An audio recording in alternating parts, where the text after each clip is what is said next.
Hello guys, welcome back to your YouTube channel S K M study away of success. मैं हूं आपका educator Shiv Mishra. यहां पर हम लेकर आए हैं क्लास 12 केमिस्ट्री के जो 68 टॉपिक है। ऐसे टॉपिक जो मैं चॉइस किया हूं केवल आप सभी के लिए, ये आप टॉपिक जरूर पढ़ लीजिएगा। एक बात याद देना, ये पूरी किताब से है, जी हाँ पूरे बुक से है, क्योंकि अब आपके पास लास्ट 3 मंथ बचे हुए हैं। अक्टूबर, नवंबर, दिसंबर। अक्टूबर भी भाई साहब दशहरे में बीत जाएगा हमारा, आ जाएगा नवंबर, फिर दिसंबर, फिर आपका जनवरी तो प्री बोर्ड प्रैक्टिकल परीक्षा में चला जाएगा, फिर आपका यूपी बोर्ड का एग्जाम आ जाएगा, है कि नहीं। तो देन आपके पास बहुत कम टाइम बचा हुआ है, और ये कम टाइम में ही आपको यहाँ पे 70 में 70 गेन करना है, कुछ भी हो जाए। तो ये यहाँ पे बताया गया सर 68 टॉपिक को आप तैयार कर लेना, और ये जो 68 टॉपिक है ये पूरे बुक से है। ऐसा नहीं है कि मैं सर ये एक टॉपिक उठा लिया यहाँ से फिर दो टॉपिक छोड़ दिया, नहीं। जितने भी संभावित बन सकते हैं, आप किसी भी टीचर से पूछेंगे वो सर यही बताएगा कि हाँ यही आएगा। तो यही आप पढ़ लीजिएगा, आने वाला नहीं है। और आपके पास 3 मंथ है, लास्ट 3 मंथ है, और 3 मंथ में एक ऐसा टारगेट बनाइए जिसे अचीव करने के लिए अपना सब कुछ दांव पे लगा दीजिए कि हाँ हमें लाना है तो लाना है सर, कुछ भी करके हमें 70 में 70 गेन करना है तो करना है। अभी मैं आपको बता दूं, जैसे कि अभी आती है डाक में, जो डाक होता है ना, डाक विभाग, आप देखते हो पोस्ट ऑफिस में नौकरियां आती हैं, उसमें पता है किसके आधार पर चयन किया जाता है? 12th और 10th के जो मेरिट बनती है, कितना परसेंटेज है, उसी के आधार पर चयन किया जाता है। तो जाहिर सी बात है, अगर आपका परसेंटेज अच्छा है तो आप 12th के पास ही गवर्नमेंट जॉब पा जाएंगे। जी हाँ, गवर्नमेंट जॉब आप पा जाएंगे। लेकिन इसके लिए आपको मेहनत तो करना पड़ेगा सर, है कि नहीं। कोई दिक्कत नहीं सर, हम मेहनत करेंगे, लेकिन हमें सर ये पाकर रहना है। देखिएगा, जनवरी यदि आप सोच रहे हैं कि सर जनवरी में टाइम है, तो नहीं है आपके पास।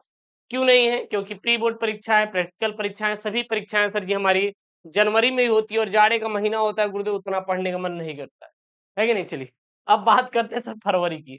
फरवरी में आपको 10 डेज टाइम मिलता है, 10 डेज। अब ये 10 दिन में आप पूरी बुक पढ़ेंगे या फिर आप इंपॉर्टेंट क्वेश्चन को लगाएंगे, इंपॉर्टेंट क्वेश्चन को लगाएंगे। जाहिर सी बात है सर, हमारे पास इतना टाइम तो है नहीं कि हम पूरी किताब को पढ़े, तो हम सर इंपॉर्टेंट क्वेश्चन को लगाएंगे, तो इसलिए टाइम खत्म है। अब यहाँ पे कुछ टिप्स देख लेते हैं सर, आपको पढ़ना कैसे है। ये कुछ इंपॉर्टेंट आपके लिए क्या है सर जी, ये कुछ इंपॉर्टेंट आपके लिए टिप्स हैं। ये टिप्स थोड़ा ध्यान देना आप लोग, और इसी टिप्स के अनुसार पढ़ना है। सबसे पहले काम करना कि बच्चे क्या करते हैं, सबसे बड़ी गलती ये होती है कि वो उठाएंगे, कभी यहाँ से पढ़ लिए, कभी वहां से पढ़ लिए, कभी बीच से पढ़ लिए। ऐसा नहीं करना है। अगर आपको पढ़ना है तो आपको चैप्टर वाइज पढ़ना है, क्योंकि हर एक चैप्टर एक दूसरे क्या करते हैं, को रिलेट करते हैं, यानी कि एक दूसरे से जुड़े रहते हैं। इसीलिए अगर आप पढ़ रहे हैं तो आप केमिस्ट्री को चैप्टर वाइज ही पढ़ें। क्या पढ़ें? चैप्टर वाइज, और चैप्टर को पढ़ें।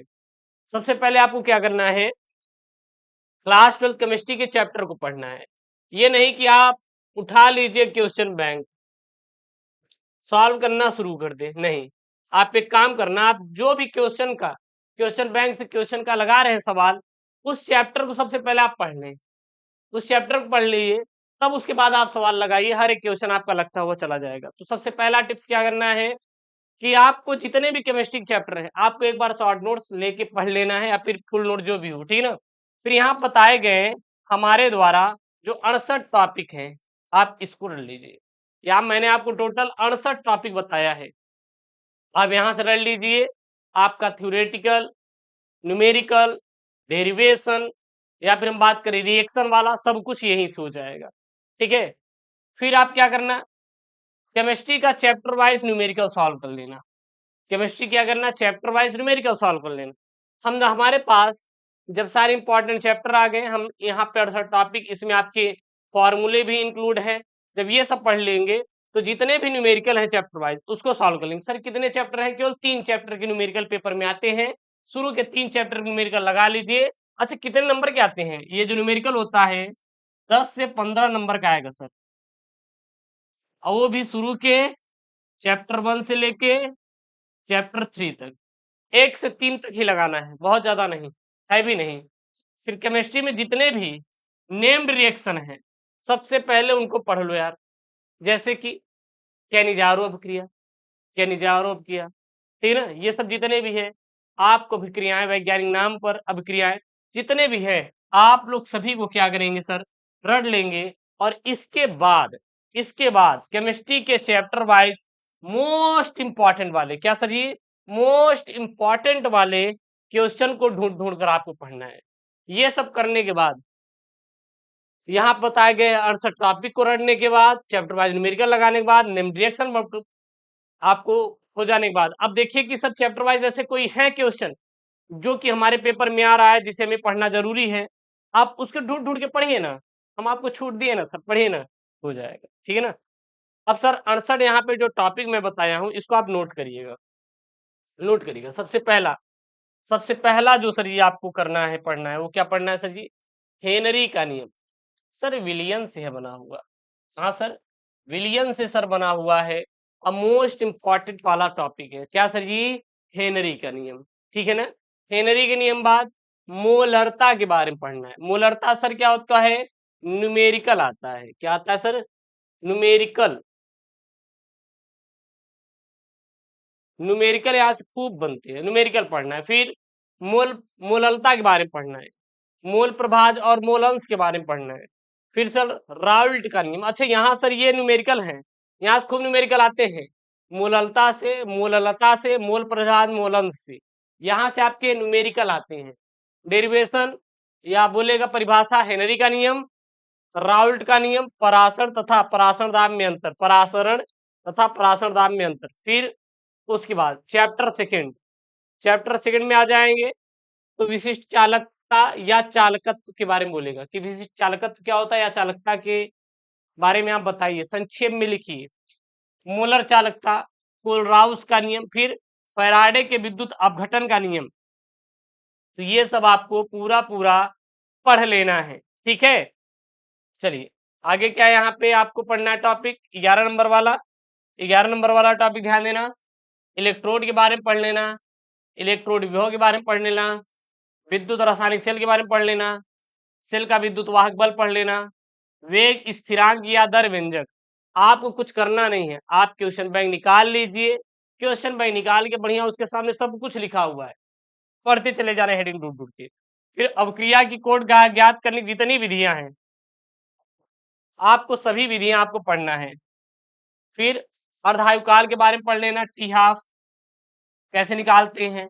अच्छा इस पे न्यूमेरिकल भी बनता है, क्या बनता है, न्यूमेरिकल, तो ये भी कर लेना, ठीक है ना। यानी जो सवाले हैं वो भी आप इस पे लगा लेना। शून्य कोड की अभिक्रिया, प्रथम कोड की अभिक्रिया, द्वितीय कोड की अभिक्रिया, ये जितनी भी अभिक्रियाएं हैं ये सबसे मोस्ट इंपॉर्टेंट वाली है सर, मोस्ट इंपॉर्टेंट वाली सर अभिक्रियाएं हैं।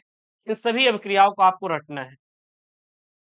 उसके बाद क्या करना है सर जी, अभिक्रिया की आणविकता के बारे में आपको रट लेना है, ये भी आपके सवाल आता है। डी ब्लॉक के तत्व, संक्रमण तत्व के बारे में पढ़ लेना है। लैंथेनाइड तथा एक्टिनाइड के बारे में पढ़ लेना है। उपसंयोजन यौगिक के बारे में पढ़ लेना है। उपसंयोजन यौगिकों का नामकरण पढ़ लेना है। फिर लिगेंड पढ़ लेना है, लिगेंड कितने प्रकार के होते हैं, सहसंयोजकता का आणविक सिद्धांत, वीबीटी के बारे में पढ़ लेना है। ये तो आपके पेपर में सर छपता ही छपता है, ये वाला।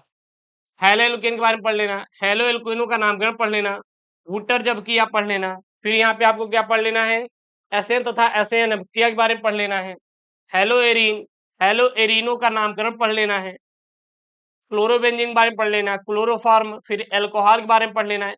ये सब आपको रटना है, जो जो मैं आपको यहाँ पे लिखवा रहा हूँ। फिर उसके बाद आपको कौन सा टॉपिक पढ़ना है, उसके बाद आप पढ़ लेना एल्कोहलों का नामकरण कैसे करते हैं।